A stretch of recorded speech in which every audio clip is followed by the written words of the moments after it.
I got another gangster tale for you. I'm sorry I've been away for so long. I just been kind of busy taking care of some personal matters. I actually lost another friend, a young kid, to an overdose. Fucking with these drugs, these young kids. My heart really breaks for them. They don't know what they're getting. They don't know what the fuck is going on. It's pretty insane. And my heart is broken once again. And I wish I could do more to help people with these drug addictions. It's just, it's a hard thing to just kick, I guess, and you can't even trust what you're getting out there. That's the thing. So you got to be very careful. So anyone out there that's on drugs, be careful what you're getting. It's very scary today in the world we're living in. So I got another gangster tale. The gangster tale I'm going to talk about today is obviously John Gotti. John Gotti is a well-known boss from the Gambino crime family. He's very well respected. People know him for the Dapper Don.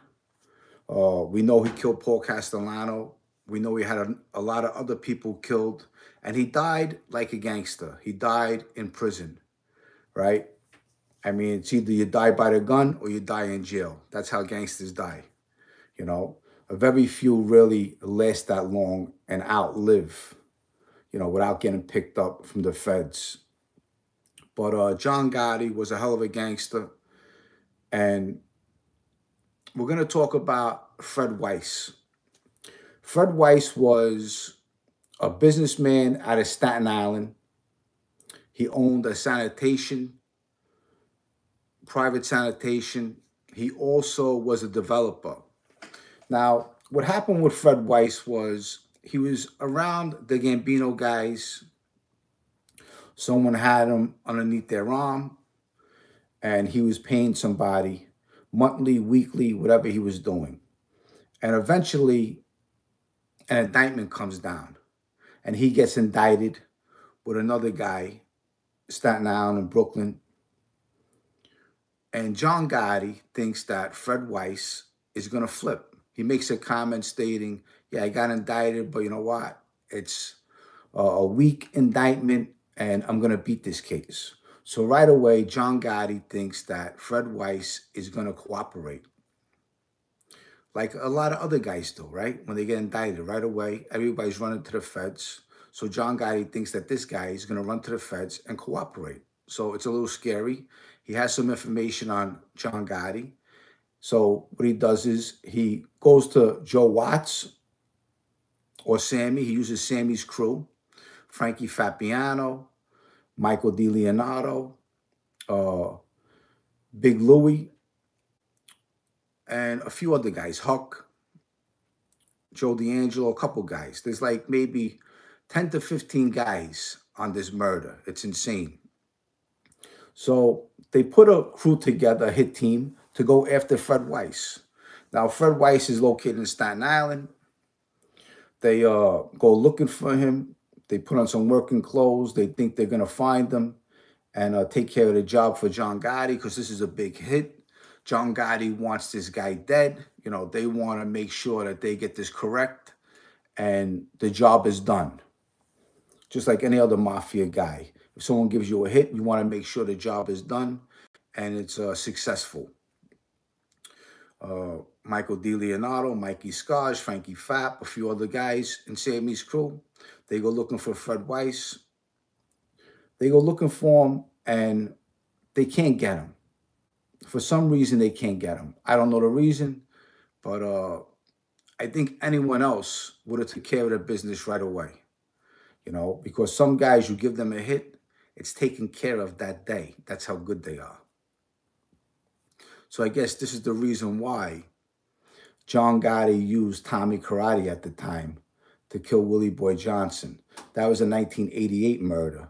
This one is a 1989 murder, so we're going back. So they can't find them, and they give up. John Gotti says, you know what? All right, enough. We've been looking for this guy for weeks, and we can't get him killed. I mean, it's pretty insane, right? The mob can't get this guy killed. So John Gotti reaches out to Vinny Ocean in the Jersey crew. Vinny Ocean was a boss of the Jersey faction, the DeCavalcanti family, and I'm sure you heard of him. Vinny Ocean was one of the guys they based Tony Soprano on, or Bada Bing strip club and things like that. So Vinny Ocean puts together a crew. He gets Anthony Capo. Anthony Capo's a Staten Island guy. He's a wise guy with the DeCavalcanti family and a few other guys. Like I said, there's like 10 to 15 guys on this murder. It's like insane. Never even heard of before. There's guys waiting in cars on the next block. It's pretty insane. So eventually, Fred Weiss goes to his girlfriend's house in Staten Island, 121 Wellington Court.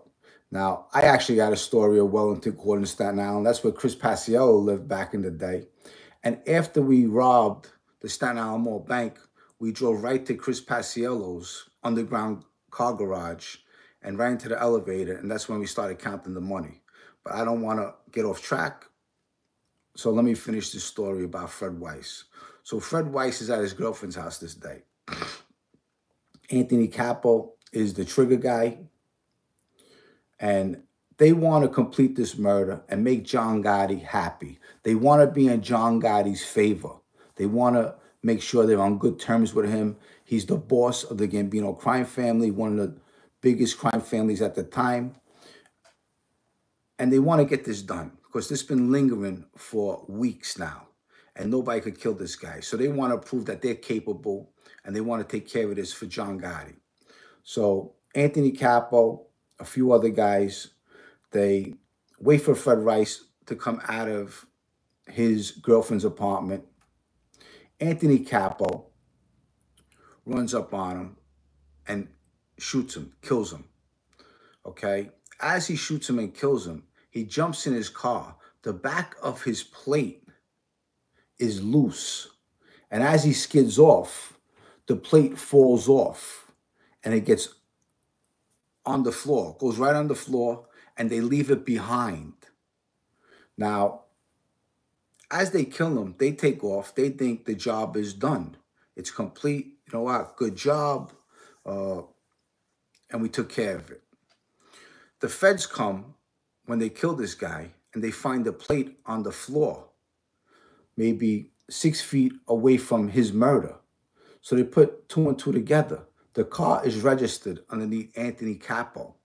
Anthony Capo is a Staten Island guy, a wise guy in the DeCavalcanti family. So this is where the trail goes back to Anthony Capo. So eventually they go to Anthony Capo. They interrogate him, and he comes forward. He comes forward with Vinny Ocean. Now, when they come forward, they give up the whole story about what happened to this Fred Weiss. And all these guys are indicted. It's like 12 to 15 guys indicted on one murder. Who was sitting up the block? There was 10 cars waiting just in case. It's like insanity just for one murder. If they would have got Tommy Karate, the job would have got done just like that. Bang. Him and another guy, they walk up, boom, the job gets done. It's forgotten about. But that's what I say about the mob. The mob ain't what it used to be. You know, these guys that are in the mob today, everybody wants to be a mobster, but nobody wants to do mobster stuff. Now, I want to get to Anthony Capo quick and give you a quick story about him. I had a beef with him back in the day, around 88. I stole some pot off of some kids in Staten Island. Anthony Capo came down to Bay 23rd, and he was asking for me. Paulie G was on the corner, and he says, is Jimmy Calandra around here? He says, Jimmy Calandra, who are you? We didn't know Anthony Capo. And he says, I'm Anthony Capo. He says, okay. He says, I'm Paulie G. But he heard of Paulie G. So he gets out of the car. Paulie G knows he's a wise guy. And, you know, I just want to talk to Jimmy about some kids that he took some pot from. And Paulie G said, okay, you could tell me. I mean, talking to me is talking to Jimmy. And he just looks at Paulie G.